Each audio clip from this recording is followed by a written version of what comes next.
News has obtained secret government files that reveal frightening details of the worst prison revolt in Victoria's history. Shocking pictures of the Metropolitan Remand Centre riot show just how close maximum security prisoners came to staff trying to flee the violence. Dean Felton has our exclusive report.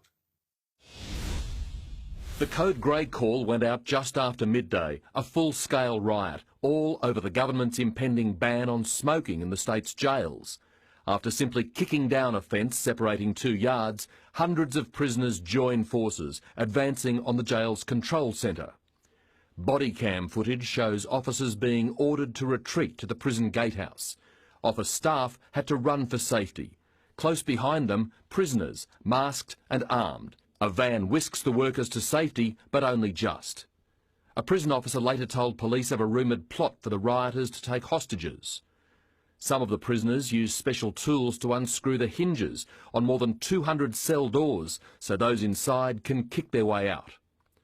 With prisoners again advancing, guards now dressed in riot gear try to repel them with capsicum spray.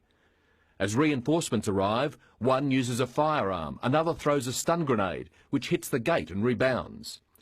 Tear gas is fired in, but prisoners use tennis rackets to fling the canisters back towards the officers. Later, stolen vehicles are used as mobile battering rams, allowing prisoners to swarm inside buildings. A small front-end loader is used to tear down fences between exercise yards. Elsewhere, inmates force their way inside accommodation units, ransacking the officers' stations and smashing the security camera. In groups, the 400 rioters move from building to building, forcing their way inside and destroying whatever they can. In one unit, the guards station is set on fire. Staff go back in to put out the flames. Fires are lit outside as well, many in wheelie bins, sometimes with explosive results. Elsewhere, the rampage of stolen vehicles continues, with 2 trucks driven inside one building, but the inmates are forced to flee when the riot squad charges in to retake the unit.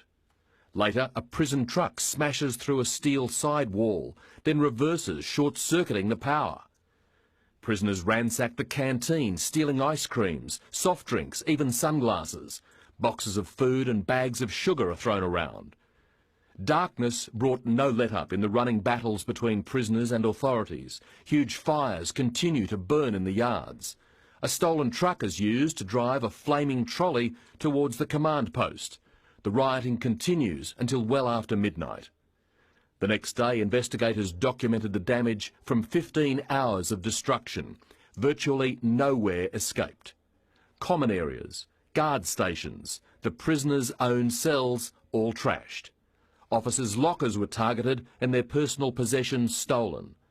Evidence too that prisoners were injured in the rampage. The final cost of the 2015 riot to taxpayers, about $12 million. The new Corrections Minister blames neglect of the prison system by the previous state government. It is simply the truth that it was understaffed, overcrowded, under-resourced, and it was a time bomb that was going to go off, and it did.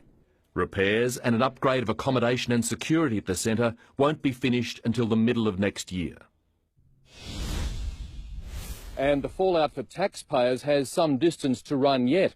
After the riot, some 30 prison staff lodged work cover claims, and WorkSafe has laid 4 charges against the Department of Justice, alleging that it failed to provide a safe working environment for its staff and for others. And the government is due back in court in April to answer those charges.